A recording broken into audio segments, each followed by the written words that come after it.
Hello friends, मैं तो स्वागत करता हूँ डेली करंट अफेयर्स के इस सेशन में, जहां आप लोग को 17 जून 2025 का करंट अफेयर्स पूरा डिटेल्स में बताया जाएगा। तो सेशन लास्ट तक देखिएगा, काफी इंपॉर्टेंट होने वाला है, इंटरेस्टिंग होने वाला है और आपको जरूर जो है मजा आएगा।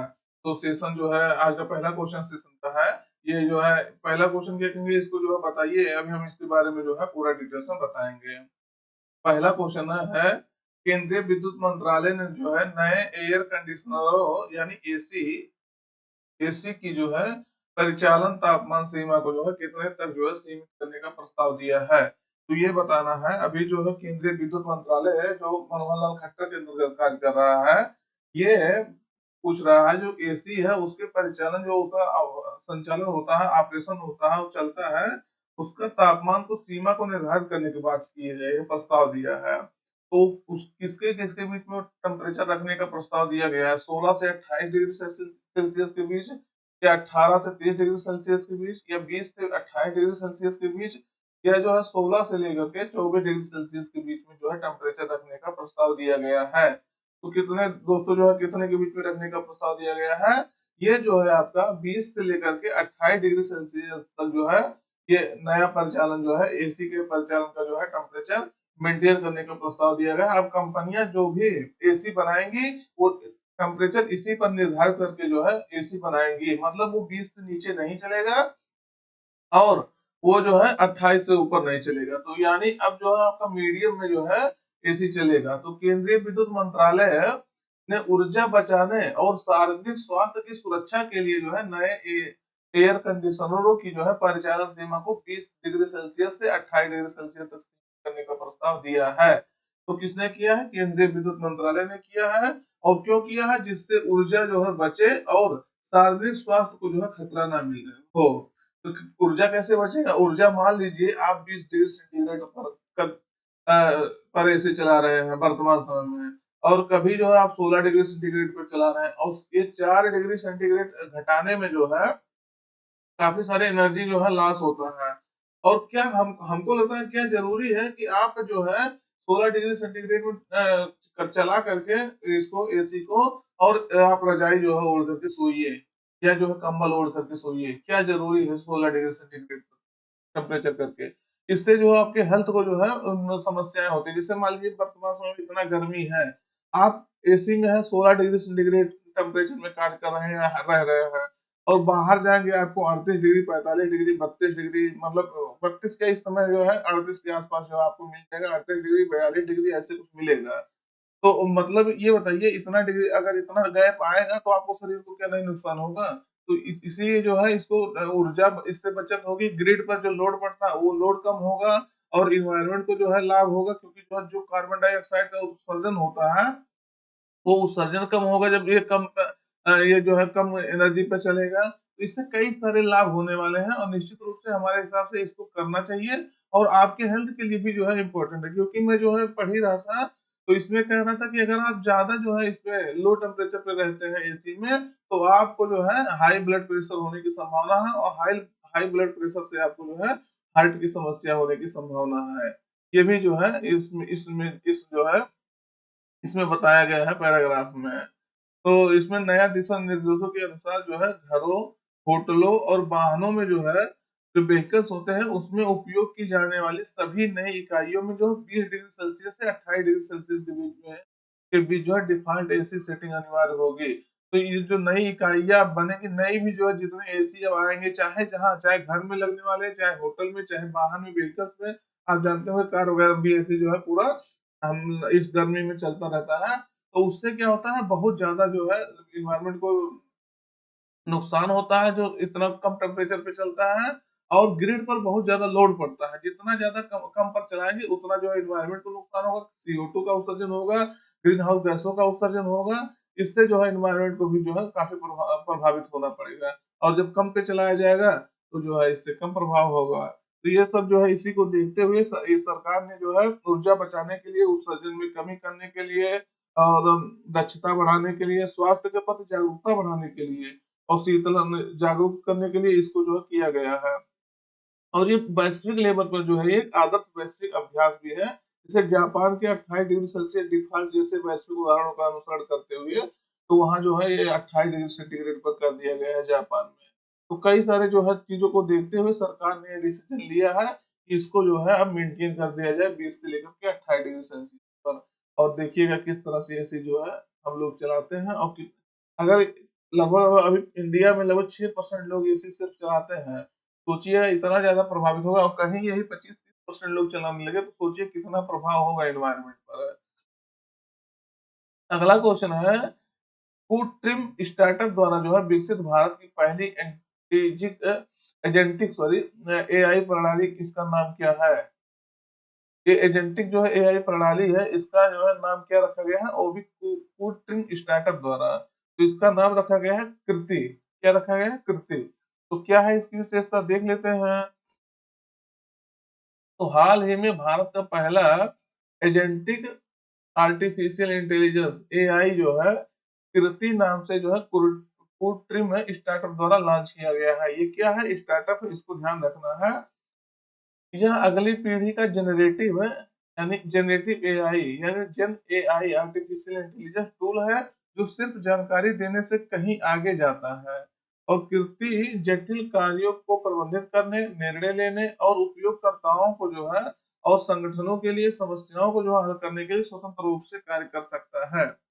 तो ये इसलिए आपके लिए इम्पोर्टेंट है। और भारत का पहला एजेंटिक जो है आर्टिफिशियल इंटेलिजेंस इसलिए इम्पोर्टेंट है। और यह निरंतर मानवीय इनपुट के बिना बहुस्तरीय यानी जो है मल्टी लेवल पर जो है चुनौतियों को संभालने के लिए, उन्नत तर्क देने के लिए चरण दर चरण जो है योजना का उपयोग करता है।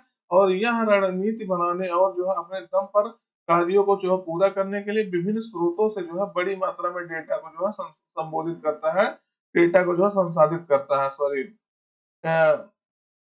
क्या करता है, डेटा को संसाधित करके और इस तरह से जो है अपने दम पर कार्यों को करता है, डिसीजन लेता है। ये सब इसीलिए बहुत ये उन्नत तरीके का जो है टेक्निक माना जा रहा है। तो ये आपके लिए महत्वपूर्ण है। और भारत का पहला जो है एजेंटिक जो है एआई है, इसलिए और इम्पोर्टेंट है, आप कृति ध्यान रखना है। अगला है, विश्व मरुस्थलीकरण और सूखा रोकथाम दिवस जो है, यानी world day to combat desertification and drought, ये कब मनाया जाता है? तो ये कब मनाया जाता है ये आपको बताना है, ये कब मनाया जा रहा है। तो यानी ये दिवस जो है हम लोग का आज मनाया जा रहा है। कब मनाया जा रहा है? 17 जून को मनाया जा रहा है। तो ध्यान रखना है। ये इसके बारे में देखते हैं क्या है।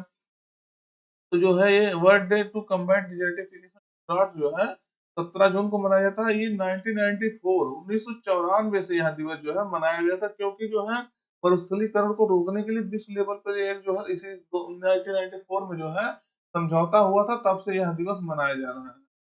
तो यह दिन जो है मरुस्थलीकरण जो डिजर्टिफिकेशन होता है और सूखा होता है, ड्राउट होता है, उसकी उपस्थिति के बारे में लोगों को जागरूक करने के लिए, जागरूकता बढ़ाने के लिए, उनके मरुस्थलीकरण को रोकने तथा जो है सूखे से उबरने के लिए जो है उसके तरीकों पर प्रकाश डालने के लिए यह मनाया जाता है। आपको बता ही दें 1994 से मनाया जाता है। तो देखिएगा वर्तमान समय में जो है मरुस्थलीकरण बहुत बहुत जो है बढ़ रहा है। इसके इसके कारण से जो है कई सारी समस्याएं हो रही है, क्योंकि आपका देखिएगा पॉपुलेशन क्या हो रहा है, इंक्रीज हो रहा है। और जो आपके लैंड है पूरे पृथ्वी पर, जो आपके लैंड है उसकी जो है आपका बढ़ते तो हो नहीं रही, लैंड आपके पास उतना ही है। और वर्तमान समय में अगर जनसंख्या बढ़ रहा है, तो अगर पर पर्सन जो है देखेंगे तो लैंड की जो है क्या होगी, कमी होगी पर पर्सन अगर देखेंगे। तो पर पर्सन देखेंगे लैंड की कमी होगी। तो अगर इसकी कमी हो रही तो लोगों के पास खेती करने के लिए भूमि की कमी पड़ेगी, या कोई भी ये जो है व्यवसाय करने के लिए भूमि की कमी पड़ेगी। तो इससे क्या होगा, जो हमारा फूड है, फूड सिस्टम, ये जो है खराब होगा। फूड सिस्टम होगा जो हमारा ये मतलब फूड सिस्टम खराब होगा। क्यों? क्योंकि जो हम हमें जमीन ही नहीं है तो हम खेती बाड़ी कहाँ करेंगे। तो खेती बाड़ी नहीं कर पाएंगे तो हमारा जो है न्यूट्रिशन खराब होगा, हमें जो है खाना नहीं मिल पाएंगे, समस्याएं और जो है बढ़ेगी। इसीलिए भूमि को जो है मरुस्थलीकरण होने से और सूखा में कन्वर्ट होने से रोकने के लिए पूरे विश्व में जो है सरकारें कई लेवल पे कार्य कर रही हैं। वहाँ जो है पौधों को लगाया जा रहा है जिससे वो और चीजें बढ़े ना। जैसे मान लीजिए अगर आपके जो है भारत में जो है राजस्थान में हम मान रहे हैं, राजस्थान का अगर एरिया और खास करके पश्चिमी एरिया राजस्थान का, वो जो है पूरे मरुस्थल से जो है प्रभावित है, मरुस्थलीकरण से प्रभावित है, सूखे से प्रभावित है। अगर पछुआ हवाएं चल रही हैं तो क्या ये जो मरुस्थलीकरण ये आपके जो है पूरब में बढ़ेगा नहीं, आज जो है इसका प्रभाव आप देखेंगे तो काफी हद तक जो है पूर्वी राजस्थान में और मथुरा, आगरा, ये सब तक जो है इसका सूखे का प्रभाव रहता है, जान लीजिए गर्मियों में। तो इस तरह से जो है इसको रोकना बहुत जरूरी होता है। इसीलिए जो भारत के जो ये उत्तर प्रदेश और इसके राजस्थान है, उसके जो सीमा पर आप बहुत बड़े लेवल पे यहाँ जो है क्या किया गया है, ट्री लगाया गया है। बांस वगैरह के ट्री जो है काफी बड़े स्तर पे जो है यहाँ लगाए गए हैं। तो इसको रोकने के लिए सरकार जो है पूरे पूरे विश्व की सरकार जो है इस पे काम कर रही है, उस पे ध्यान दे रही है। और रोकना बहुत जरूरी भी है, नहीं तो भूमि की जो है दिन प्रतिदिन कमी होती जाएगी, भूमि उर्वर नहीं रह जाएगा, भूमि में जो है उपजाऊ कम हो जाएगी, तो जिससे हमारे जो है फूड सिस्टम पे जो है प्रभाव पड़ेगा। तो अब की वर्ष का थीम है दोस्तों, रिस्टोर द लैंड। मतलब जो लैंड है, जो भूमि है, उसको रिस्टोर करना है, जो खराब हो गई उसको जो है सही करना है। और अनलॉक द अपॉर्चुनिटी, अगर भूमि को जो है पुनः स्थापित करेंगे, पुनः रिस्टोर करेंगे, तो अवसर जो है आपके खुलेंगे, अवसर को अनलॉक अनलॉक होंगे। क्यों? क्योंकि आपके पास जो भूमि की जो है बढ़ोतरी होगी, तो उससे कई सारे जो है आपको लाभ होगा। अगला है, किस देश ने हाल ही में ऑपरेशन ट्रू प्रॉमिस 3 जो है लॉन्च किया है? ऑपरेशन ट्रू प्रॉमिस 3 लॉन्च किया है।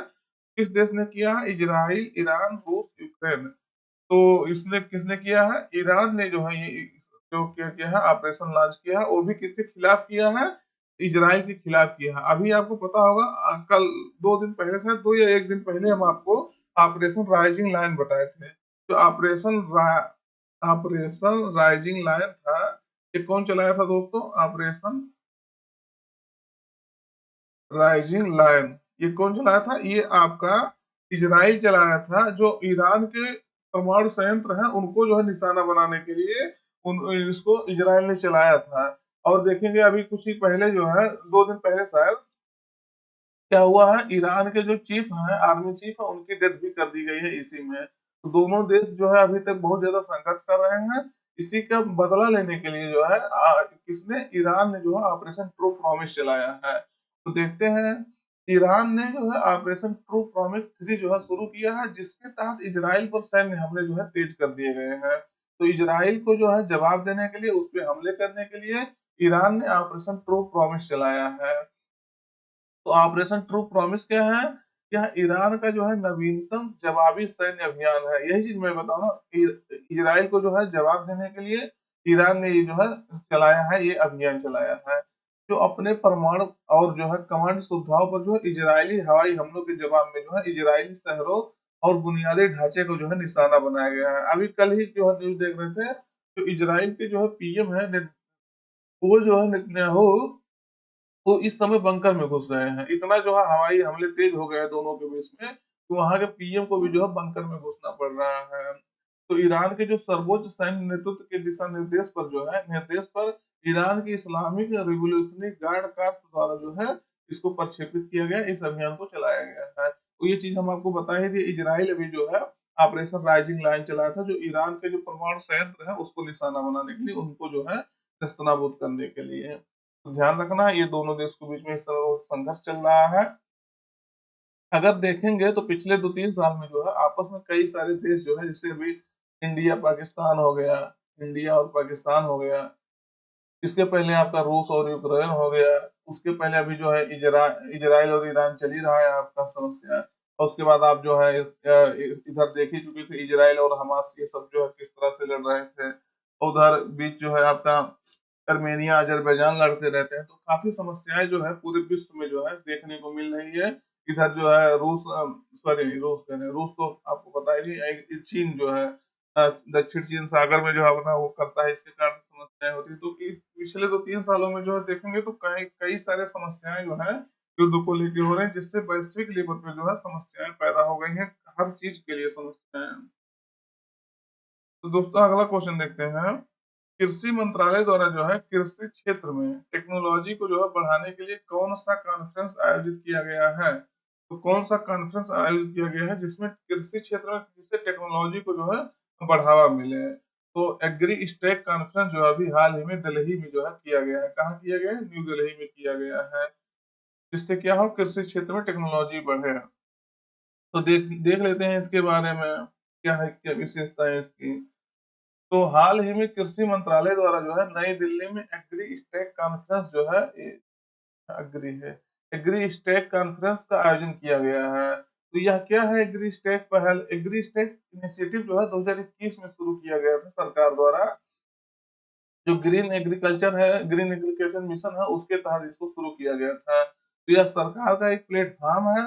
इसका उद्देश्य है कृषि में टेक्नोलॉजी को जो है, प्रौद्योगिकी को जो बढ़ावा देना और किसानों के डेटा को जो है जोड़ना है, ताकि योजनाओं और नीतियों को जो है किसानों तक आसानी से पहुंचाया जा सके। तो डेटा के माध्यम से जो है और टेक्नोलॉजी के माध्यम से जो किसानों को जल्दी से जल्दी लाभ पहुंचाना है, जिससे जो भी सरकार स्कीम चलाती है, जो भी पॉलिसीज बनाती है, वो किसानों तक जो है आसानी से पहुंच सके। और कॉन्फ्रेंस में क्या कहा गया है? कॉन्फ्रेंस में कहा गया है राज्य सरकार को जो है 600 करोड़ रुपए का फंड दिया जाएगा।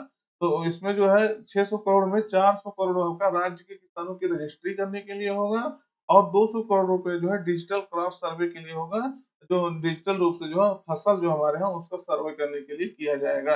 यानी 600 करोड़ रुपए सरकार इस योजना के तहत जो है इस कॉन्फ्रेंस में अनाउंस किया है कि हम 600 करोड़ रुपया जो है खर्च करने वाले हैं। ध्यान रखना है आपका।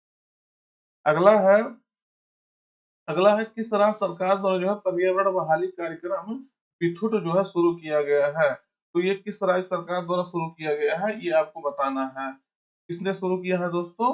केरल सरकार ने जो है बिथुट कार्यक्रम शुरू किया है। किसने किया है? केरल सरकार ने किया है। अब बिथुट का मतलब क्या होता है? बिथुट का अर्थ होता है बीजों का वर्षा। इसी को जो है बीजों की वर्षा के जो है इसके तहत जो है केरल के वन विभाग ने एक महत्वाकांक्षी वनीकरण जो है पहल शुरू किया है। बिथुट क्या है? बिथुट है। अब इसका मतलब क्या हो गया? इसका मतलब हो गया कि राज्य में जो अभी जो आप जानते हो मानसून का सीजन चल रहा है, सीजन चल रहा है, तो इस सीजन में क्या करना है?